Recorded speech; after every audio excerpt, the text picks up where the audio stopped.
ॐ तव कथामृतं तप्तजीवनं कविभिरीडितं कल्मषापहं श्रवणमङ्गलं श्रीमदाततं भुवि गृह्णन्ति ये भूरिदा जनाः।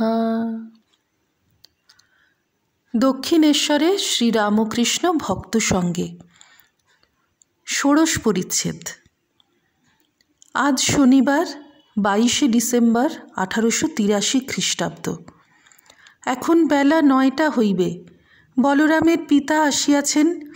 রাখাল হরিশ মাস্টার লাটু এখানে বাস করিতেছেন। শ্যামপুকুরের দেবেন্দ্র ঘোষ আসিয়াছেন। শ্রীরামকৃষ্ণ দক্ষিণ পূর্ব বারান্দায় ভক্ত সঙ্গে বসিয়া আছেন। একজন ভক্ত জিজ্ঞাসা করিতেছেন, ভক্তি কিসে হয়? শ্রীরামকৃষ্ণ বলরামের পিতা প্রভৃতি ভক্তদের প্রতি, এগিয়ে পড়ো। 7 দেউড়ির পর রাজা আছেন। সব দেউড়ি পার হয়ে গেলে তবে তো রাজাকে দেখবে। আমি চানকে অন্নপূর্ণা প্রতিষ্ঠার সময় দারিকবাবুকে বলেছিলাম, বড় দিঘিতে বড় মাছ আছে গভীর জলে, চার ফেলো, সেই চারের গন্ধে ওই বড় মাছ আসবে, একবার ঘাই দেবে। প্রেম ভক্তিরূপ চার। ঈশ্বর নরলীলা করেন, মানুষে তিনি অবতীর্ণ হন, যেমন শ্রীকৃষ্ণ, রামচন্দ্র, চৈতন্যদেব। আমি কেশব সেনকে বলেছিলাম যে মানুষের ভিতর তিনি বেশি প্রকাশ। মাঠের আলের ভিতর ছোট ছোট গর্ত থাকে, তাহাদের বলে ঘুঁটি। ঘুঁটির ভিতর মাছ কাঁকড়া জমে থাকে। মাছ কাঁকড়া খুঁজতে গেলে ওই ঘুঁটির ভিতর খুঁজতে হয়। ঈশ্বরকে খুঁজতে হলে অবতারের ভিতর খুঁজতে হয়। ওই 14 পোয়া মানুষের ভিতরে জগন্মাতা প্রকাশ হন। গানে আছে, শ্যামা মা কি কল করেছে, 14 পোয়া কলের ভিতরই কত রঙ্গ দেখাতেছে।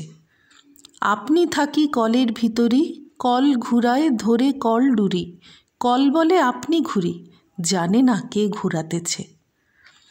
কিন্তু ঈশ্বরকে জানতে হলে, অবতারকে চিনতে গেলে সাধনের প্রয়োজন। দিঘিতে বড় বড় মাছ আছে, চার ফেলতে হয়। দুধেতে মাখন আছে, মন্থন করতে হয়। সরিষার ভিতর তেল আছে, সরিষাকে পিষতে হয়। মেথিতে হাত রাঙা হয়, মেথি বাটতে হয়। ভক্ত শ্রীরামকৃষ্ণের প্রতি, আচ্ছা তিনি সাকার না নিরাকার? শ্রীরামকৃষ্ণ, দাঁড়াও, আগে কলকাতায় যাও, তবে তো জানবে কোথায় গড়ের মাঠ, কোথায় এশিয়াটিক সোসাইটি, কোথায় বাঙ্গাল ব্যাংক। খড়দা বামুনপাড়া যেতে হলে আগে তো খড়দায় পৌঁছতে হবে। নিরাকার সাধনা হবে না কেন? তবে বড় কঠিন। কামিনী কাঞ্চন ত্যাগ না হলে হয় না। বাহিরে ত্যাগ, আবার ভিতরে ত্যাগ। বিষয় বুদ্ধির লেশ থাকলে হবে না। সাকার সাধনা সোজা, তবে তেমন সোজা নয়। নিরাকার সাধনা, জ্ঞানযোগের সাধনা ভক্তদের কাছে বলতে নাই। অনেক কষ্টে একটু ভক্তি হচ্ছে, সব স্বপ্নবৎ বললে ভক্তির হানি হয়। কবীর দাস নিরাকারবাদী, শিব, কালী, কৃষ্ণ এদের মানত না। কবীর বলতো, কালী চালকলা খান, কৃষ্ণ গোপীদের হাততালিতে বানর নাচ নাচতেন। সকলের হাস্য। নিরাকার সাধক হয়তো আগে দশভুজা দর্শন করলে, তারপর চতুর্ভুজ, তারপর দ্বিভুজ গোপাল, শেষে অখণ্ড জ্যোতি দর্শন করে তাইতে লীন। দত্তাত্রেয়, জড়ভরত ব্রহ্মদর্শনের পর আর ফেরে নাই, এইরূপ আছে। একমতে আছে, শুকদেব সেই ব্রহ্ম সমুদ্রের একটি বিন্দুমাত্র আস্বাদ করেছিলেন। সমুদ্রের হিল্লোল কল্লোল দর্শন শ্রবণ করেছিলেন, কিন্তু সমুদ্রে ডুব দেন নাই।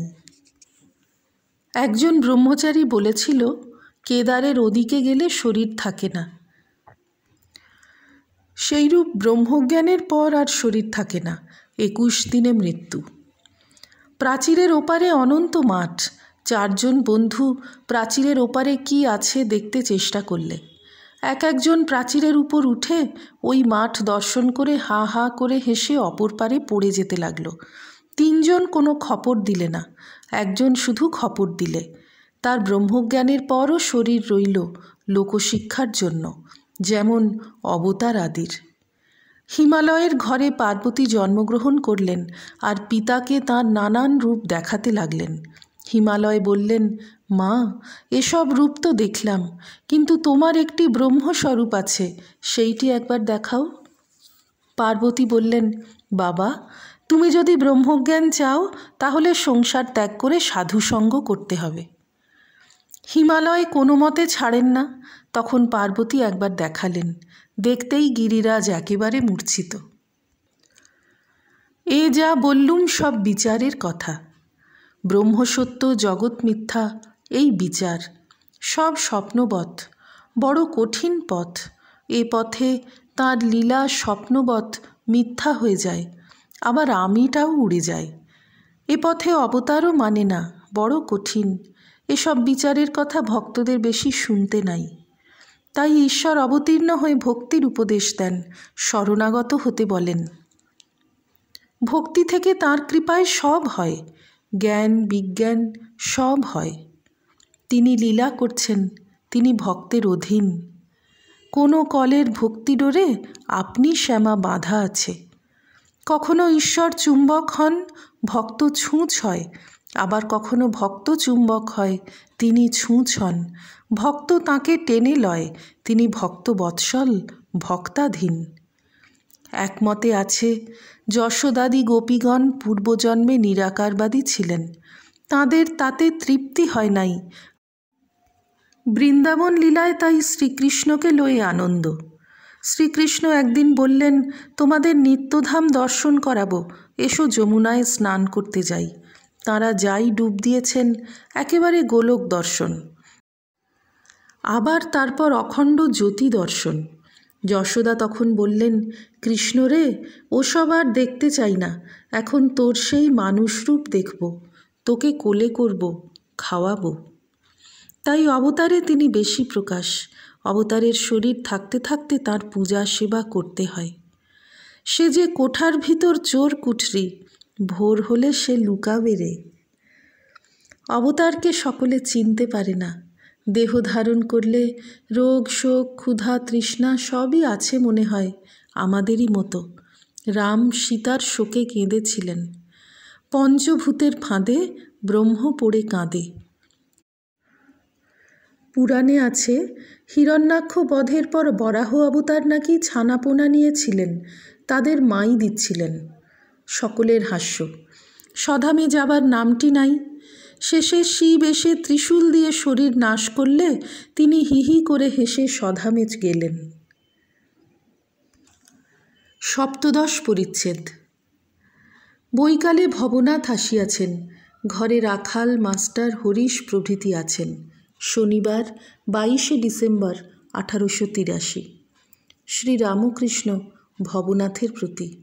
অবতারের উপর ভালোবাসা এলেই হলো। আহা, গোপীদের কি ভালোবাসা! এই বলিয়া গান গাহিতেছেন গোপীদের ভাবে। গান, শ্যাম তুমি পরাণের পরাণ। গান, ঘরে যাবই যে না গো সঙ্গিনিয়া। গান, সেদিন আমি দুয়ারে দাঁড়ায়ে, বধূ যখন বিপিন যাও বিপিন যাও, বধূ ইচ্ছা হয় রাখাল হয়ে তোমার বাধা মাথায় বই।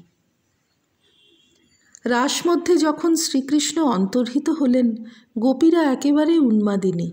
বৃক্ষ দেখে বলে, তুমি বুঝি তপস্বী? শ্রীকৃষ্ণকে নিশ্চয় দেখেছ, তা না হলে নিশ্চল সমাধিস্থ হয়ে রয়েছ কেন?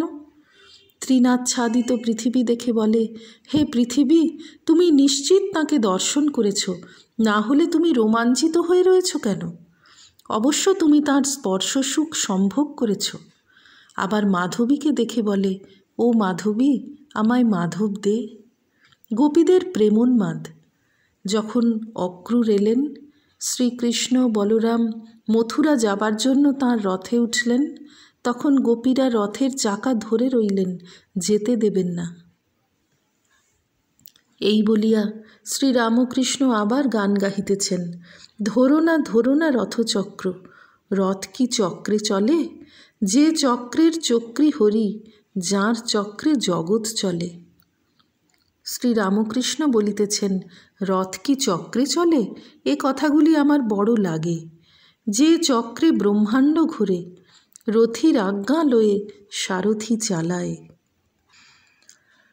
ওম নিরঞ্জনম নিত্যমনন্তরূপং ভক্তানুকম্পাধৃতবিগ্রহং বৈ ঈশাবতারং পরমেশমিড্যং তং রামকৃষ্ণং শিরসা নমামঃ।